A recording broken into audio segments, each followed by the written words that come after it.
یعنی ما چی حاصل کردیم؟ حاصل کردیم که برای یک فونکسی داده شده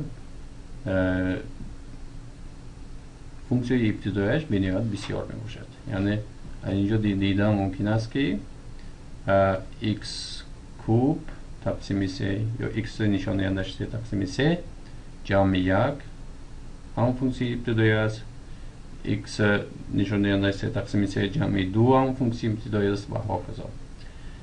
بیایید آنچه که ما در اینجا حاصل کردیم به طوری به شکل یک تئرم اینجا من نویسم. تئرم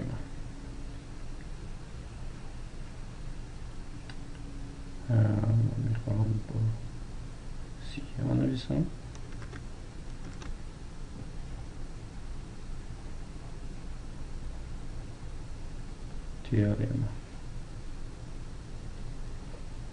تئرم چنین تصدیقات تئرم چنین میگوید اگر فونکسی f از x فونکسی ابتدایی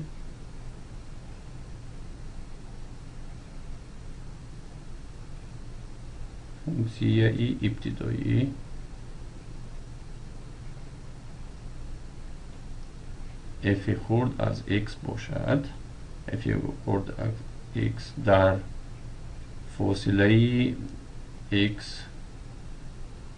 در پارچه a تا b باشد، آنگاه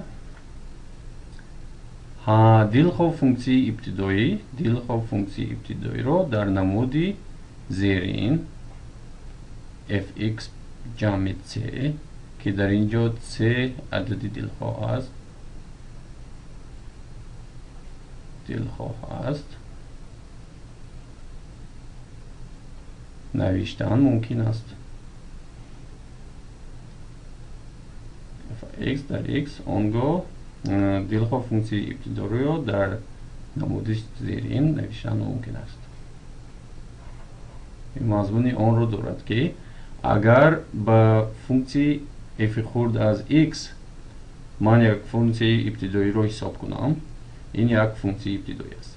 اگر دیگر فونکسی را حساب کنم آنگاه فونکسی اولم یعنی با همین را نوشته می شود. بیایید من چی مضمون داشتن این تئرم رو اینجا نویسم. فرض میکنیم که اینجا بیایید من یک بار نویسم اثبات. ما اثبات کردنی هستیم که دلخواه فونکسی ابتدایی با نمودی یک فونکسی که ابتدایی که هست برای فونکسی f خورد از x با چنین نمود نوشتن ممکن است. فرض میکنیم که در اینجا یک دیگر فونکسی ابتدایی هست که f کلان از x که این فونکسی ابتدایی است با f خورد از x. این معنای آن را دارد که موافق تعریف f کلان حاصلش شتریخ از x برابر f خورد از x و آنچنانی که تصدیقات تئرم میگوید f داده شدگی هم یعنی f کلان از x هم این بود حاصلش برابر است با f خورد از x، چون که فونکسی f کلان از x هم فونکسی ابتدایی، چون که اینجا در تصدیقات تئرم ما گفتیم فونکسی ابتدایی f از x است. من چیکار میکنم؟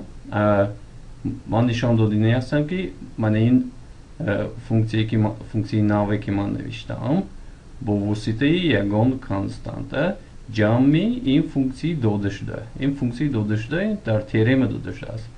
من نشان دادنی هستم که دلخواه فونکسی ابتدایی رو گیرم با همین فونکسی داده شده جمع یگان کانستانت یگان عدد نوشتن ممکن است.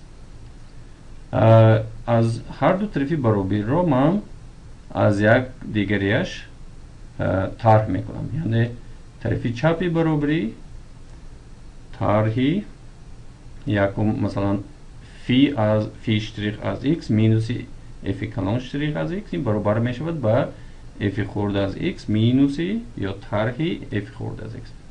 یعنی از اینجا چی حاصل میکنم؟ اگر من نویسم که فی شتریخ از x طرحی f کلان شتریک از x این برابر می شود با f خورد از x این یکم اعضای بالایی طرح f خورد از x این دومش. اینجور می بینیم که طرفی راستی برابری این عیناً برابر است با 0. یعنی من چی حاصل کردم؟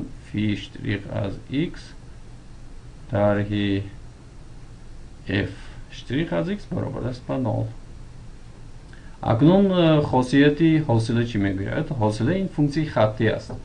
فونکسی خطی معنایش چی است؟ معنایش همین که همین حاصله اگر از تو دو فونکسی گرفته شده باشد هم حاصل جمع این فونکسی رو من اگر حاصله گیرم قیمتشان عوض چی نمیشود؟ عوض نمیشود. یعنی من این رو نوشته میتونم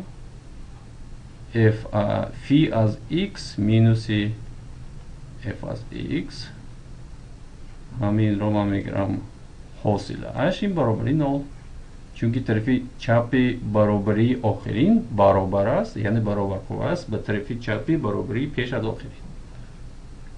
وقتی چون این رو نوشتم اکنون اینجا میگم که حاصله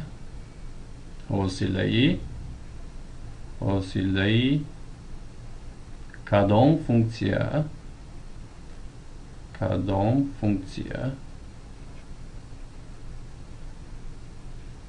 عیناً به صفر برابر است.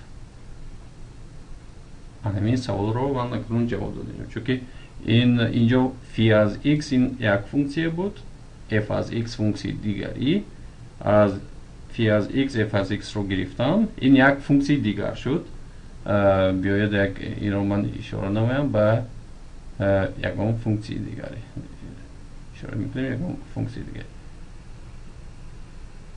g از x یعنی حاصلی g از x من حاصل کردم که حاصلی g از x برابری 0 این برای دلخواه فونکسی برای دلخواه نقطه های پرچه داده شده. این برای دلخواه این اشاره رو من میگویم دلخواه اشاره دلخواه برای دلخواه نقطه های x در پرچه a و b. اگر این برای دلخواه نقطه x باشد آنگاه این تنها در همان حالت شده میتواند که این برابری در همان حالت جای داشته میتواند که اگر g از x این برابری عیناً کانستانت باشد یعنی حاصله از کانستانت این برابری 0.